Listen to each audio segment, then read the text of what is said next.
नमस्कार, आप देख रहे हैं छोटा नागपुर लाइव और मैं हूं दशरथ प्रधान। भारत में हजारों की संख्या में हर रोज लड़के दिल्ली निकल जाते हैं या फिर पटना निकल जाते हैं या फिर कोटा निकल जाते हैं।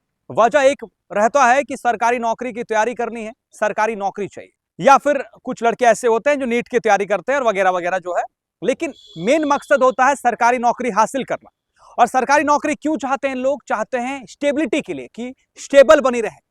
प्राइवेट कंपनियां क्या होती हैं कि रातों रात बंद हो जाती हैं और आप आज रोजगार पा रहे हैं और कल सुबह सुबह जो है आप बेरोजगार हो जाते हैं। तो ये एक इंस्टेबिलिटी बनी रहती है प्राइवेट जॉब्स में, और इसी से बचने के लिए लड़के जो है वो सरकारी नौकरी की तैयारी करते हैं, साल साल भर तैयारी करते हैं, आधा जीवन जो है सरकारी नौकरी में व्यतीत कर देते हैं। और इसका एक ही वजह है, वो है स्टेबिलिटी। अब आपको हम ये लंबा चौड़ा भाषण इसलिए दे रहे हैं क्योंकि सरायकेला खरसावां जिले के गम्हरिया में स्थित टाटा स्टील, जो कि पहले उषा मार्टिन के नाम से जानी जाती थी, उसका एक इकाई है स्ट्रेट बार मिल, आज बंद हो गई।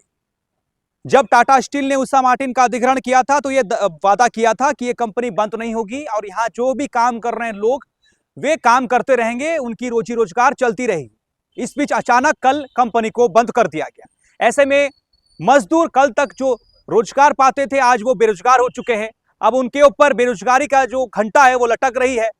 भाई किसी को ईएमआई डालना है, किसी की खर्चा है, बच्चियां स्कूल में पढ़ रहे हैं, बच्चे स्कूल में पढ़ रहे हैं, तमाम तरह के खर्चे हैं। लेकिन अचानक जो है कंपनी बंद हो जाने से पूरी सिस्टम जो है बिगड़ गई है। तो इसको लेकर जितने भी कर्मचारी वो मेन गेट के सामने आ गए हैं और साथ ही साथ आज धरना प्रदर्शन कर रहे हैं। साथ ही साथ कंपनी के खिलाफ, कंपनी के प्रबंधन के खिलाफ तमाम आरोप लगाते हुए नारा बुलंद कर रहे हैं। कर्मचारियों का आरोप है कि प्लांट को बिना किसी पूर्व सूचना के बंद कर दिया गया, जबकि उनका बकाया वेतन और अन्य सुविधाओं का भुगतान अब तक नहीं हुआ है।